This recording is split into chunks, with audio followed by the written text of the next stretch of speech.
அன்புக்குரியவர்களே, எப்படி இருக்கீங்க? சந்தோஷமா இருக்கீங்களா?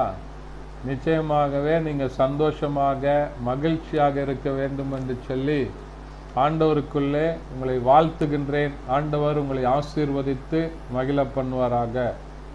இந்த நாளின் தியானத்திற்கென்று சொல்லி நாம் தெரிந்து கொள்ளப்பட்ட வேத பகுதி சங்கீதங்களின் புத்தகம் 39ஆம் சங்கீதம் 1வது வசனம் இப்படியா சொல்கிறது: என் நாவினால் பாவம் செய்யாதபடி நான் என் வழிகளை காத்து துன்மார்க்கன் எனக்கு முன்பாக இருக்கும் மட்டும் என் வாயை கடிவாளத்தால் அடக்கி வைப்பேன் என்றேன்.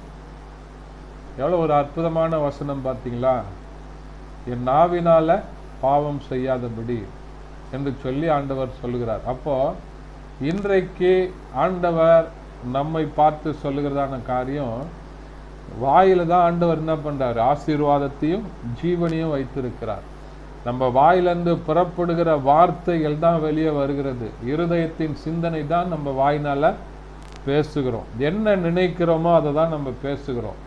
அப்போ பாவம் செய்கிற எண்ணம் நம்முடைய இருதயத்தில், மூளையில், நம்முடைய சிந்தைகளில் இருக்கும்போது அதை நம்ம பேசுகிறோம்.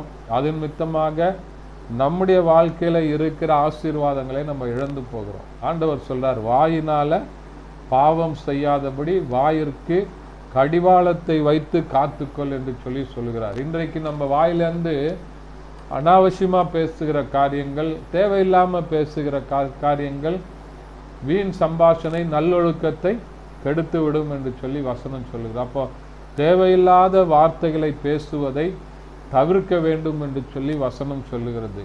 பிரயோஜனமான காரியங்களை மாத்திரம் பேச ஆண்டவர் இந்த நாளிலே உங்களுக்கும் எனக்கும் ஞானத்தை கொடுத்து அவர் நல்வழியிலே நடத்தி நம்மை ஆசீர்வதித்து பாதுகாக்க உண்மையுள்ளவராய் இருக்கிறார். இந்த வசனத்தை மறந்துடாதீங்க. இந்த நாளில் ஆண்டவர் சொல்றாரு, வாயினால பாவம் செய்யாதபடி காத்துக்கொள் என்று சொல்லி. இப்போ வாயிலிருந்து சொல்லுகிற பேசுகிற ஒவ்வொரு வார்த்தையை நம்ம யோசித்து கவனமாக பேசும்போது ஆண்டவர் நம்மை பாதுகாத்து வழிநடத்த உண்மையுள்ளவராய் இருக்கிறார். ஜெபிக்கலாமா? பரிசுத்த பிதாவே, உம்மை துதிக்கிறோம், உம்மை ஸ்தோத்தரிக்கிறோம். இந்த நாளில் கேட்ட வசனத்தின்படி எங்களுடைய நாவினால வாயினால பேசுகிற ஒவ்வொரு வார்த்தைகளையும் ஆண்டவர் பாதுகாத்து பலப்படுத்தி வழி நடத்துவீராக. இயேசுவின் நாமத்தில் பிதாவே, ஆமென்.